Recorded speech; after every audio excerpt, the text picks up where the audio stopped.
வாழ்க வையகம், வாழ்க வையகம், வாழ்க வளமுடன். குரு வாழ்க, குருவே துணை. குருவின் மலரடி போற்றி. சிந்தனையை உடல் நலத்தை சீரமைத்து உய்வித்த குருவே வாழ்க. தியானமே யோகம், யோகமே ஞானம்.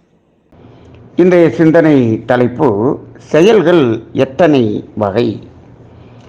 அதாவது செயல்கள் எத்தனை வகைப்படும் என்று கேட்கும் பொழுது, பொதுவாக நமது சமுதாயத்திலே 2 வகை என்று சொல்லிவிடுகிறார்கள். அது என்ன என்று கேட்கும் பொழுது, நல்ல செயல் கெட்ட செயல் என்று பொதுவாக சமுதாயம் சொல்லுகிறது. சரி, நல்ல செயல் கெட்ட செயல் என்பது உண்மைதான். இதில் கெட்ட செயல் என்பது என்ன, நல்ல செயல் என்பது என்ன என்பதற்கான விளக்கத்தை உணர்ந்து கொள்வதில்தான் இப்பொழுது பல்வேறு குழப்பங்கள் நிலவுகிறது. அந்த தெளிவை கொடுப்பதுதான் இன்றைய சிந்தனையாக அமைகிறது. கெட்ட செயல் என்பது அனைவருக்கும் ஓரளவுக்கு அதனுடைய விளக்கம் தெரிந்து விடுகிறது.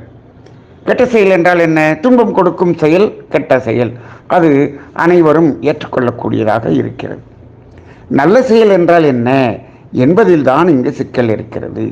எது நல்ல செயல் என்று பார்க்கும் பொழுது, அருட்தந்தை வேதாத்ரி மகரிஷி அவர்களின் தத்துவம் தெளிவாக கூறுகிறது.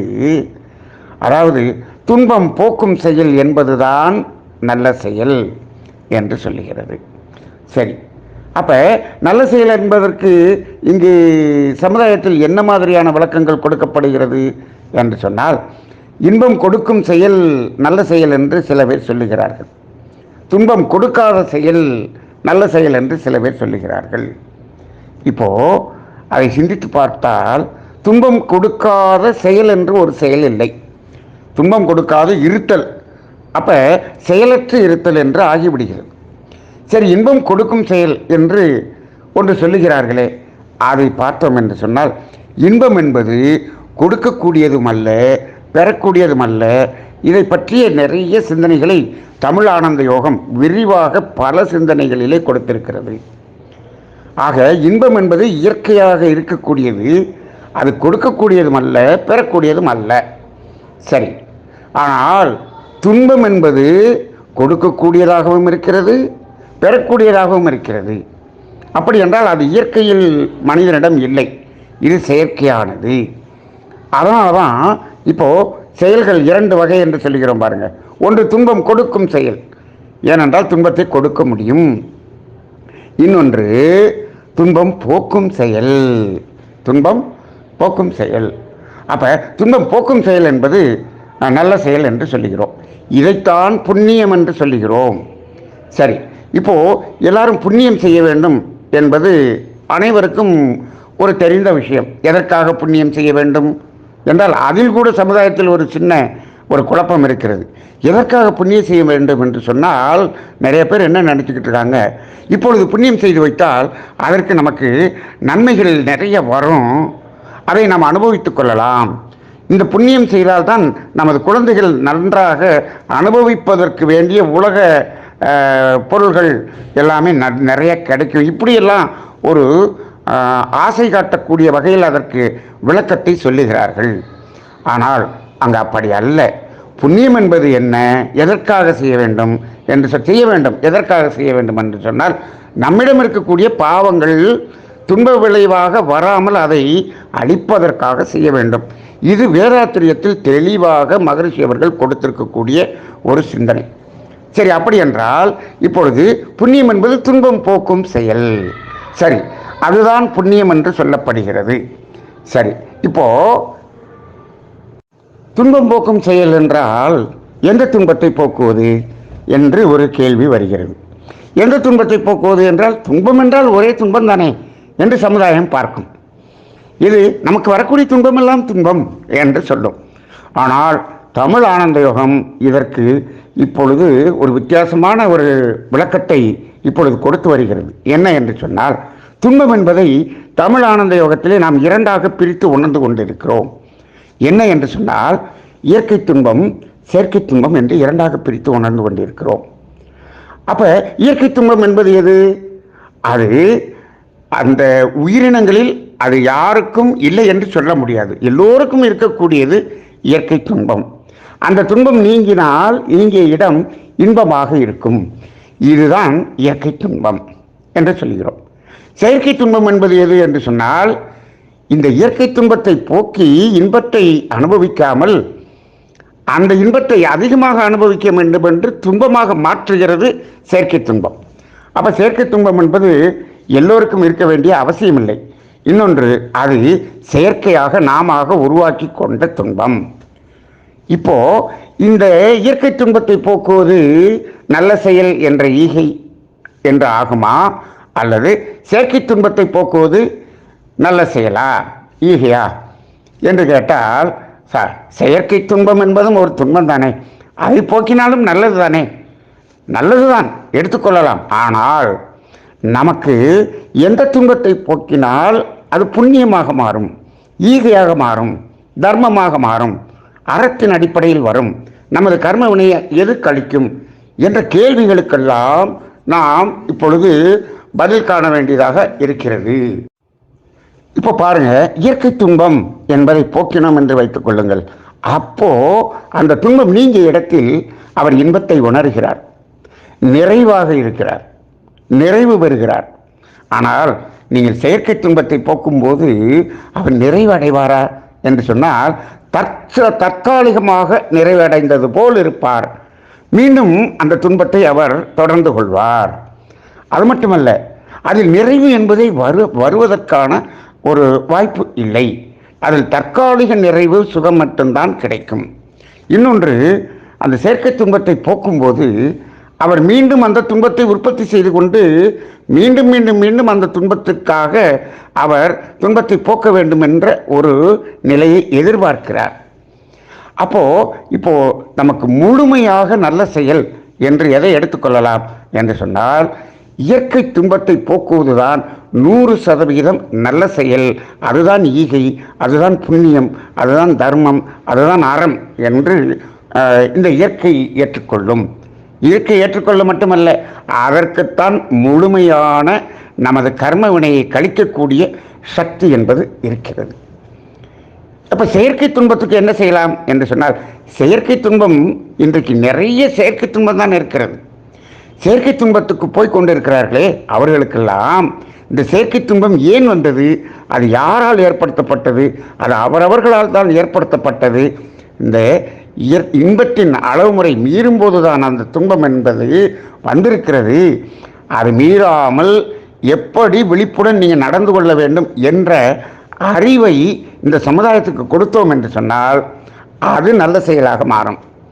ஆக செயற்கை துன்பத்துக்கு நாம்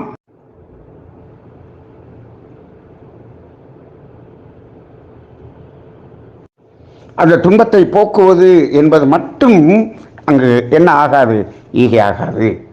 இப்போ அந்த துன்பத்தை போக்கினால் கூட என்ன செய்யலாம், துன்பத்தை போக்கிக் கொண்டு அந்த அறிவையும் இணைத்து கொடுக்கக்கூடியதாக இருந்தால் ஓரளவுக்கு அது நல்ல செயலாக இருக்கும். ஆனால் இப்பொழுது அப்படி யாராவது செய்கிறார்களா என்றால் அதுவும் செய்வதில்லை. இப்பொழுது என்ன செய்கிறார்கள் என்று சொன்னால், துன்பம் போக்கும் செயல் என்று இவர்கள் எதெல்லாம் துன்பம் என்று மனிதர்கள் துன்பம் என்று சொல்லுகிறார்களோ அதையெல்லாம் போக்கிக் கொண்டிருக்கிறார்கள். அப்போ என்ன செய்கிறாங்க, நான் இவ்வளவு ஈகை செய்து இவ்வளவு நல்ல செயல்கள் செய்கிறேன், எனக்கு ஏன் இன்னும் துன்பம் வருகிறது என்று கேட்கிறார்கள். அங்கே கர்மவினை கழியவில்லை என்பதை அவர்கள் உணர்ந்து கொள்ள வேண்டும். அப்போ நல்ல செயல் என்றால் என்ன என்பதை தெரிந்து கொள்ள வேண்டியது மிக மிக மிக அவசியமாக இருக்கிறது. இப்பொழுது நாம் கல்வியை கொடுக்கிறோம் என்று சொல்லுகிறார்கள்.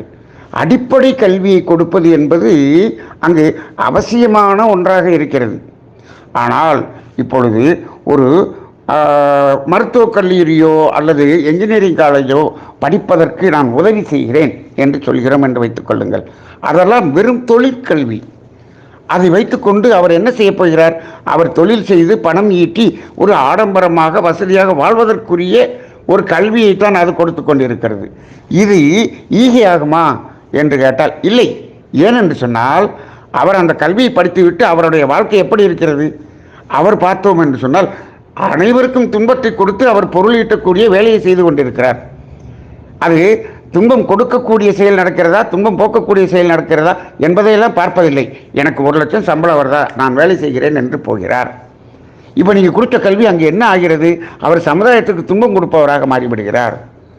அப்போ அதுவும் உண்மையான ஈகை ஆகாது, நல்ல செயல் ஆகாது.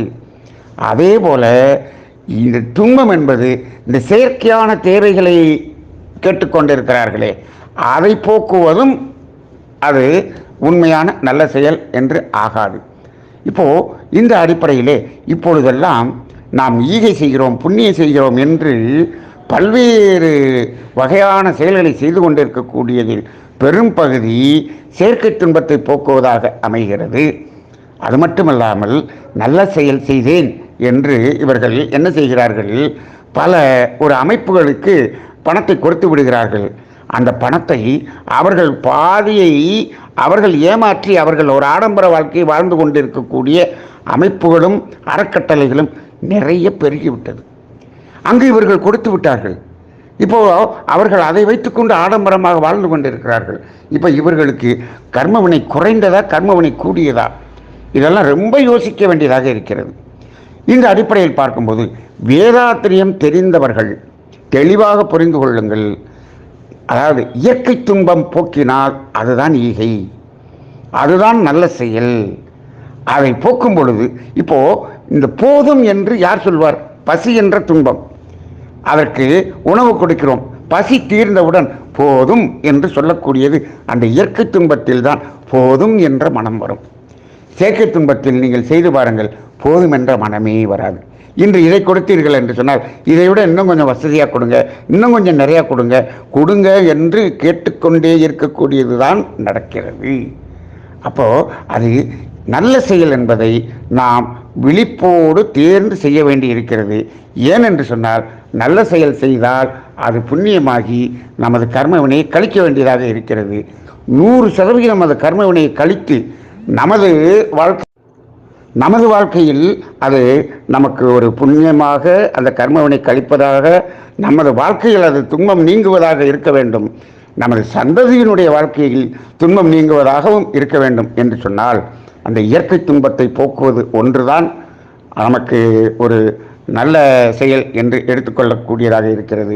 அதன் அடிப்படையிலே இன்றைய செயல்கள் 2 வகை, மனிதனின் செயல்கள் 2 வகை என்பதை, கெட்ட செயலை நாம் சுலபமாக புரிந்து கொள்கிறோம், துன்பம் கொடுக்கக்கூடிய செயல் அதை செய்யக்கூடாது. நல்ல செயல் என்பது இயற்கை துன்பத்தை போக்குவது என்றும் செயற்கை துன்பமாக மாற்றாமல் இருப்பதற்கான அறிவை கொடுக்கக்கூடிய அறிவு தானம் என்பதும் தான் நல்ல செயல், 100% நல்ல செயல் என்ற சிந்தனையை இந்த சிந்தனையாக எடுத்துக்கொள்வோம். சிந்தித்து செயல்படுவோம், விழிப்போடு செயல்படுவோம்.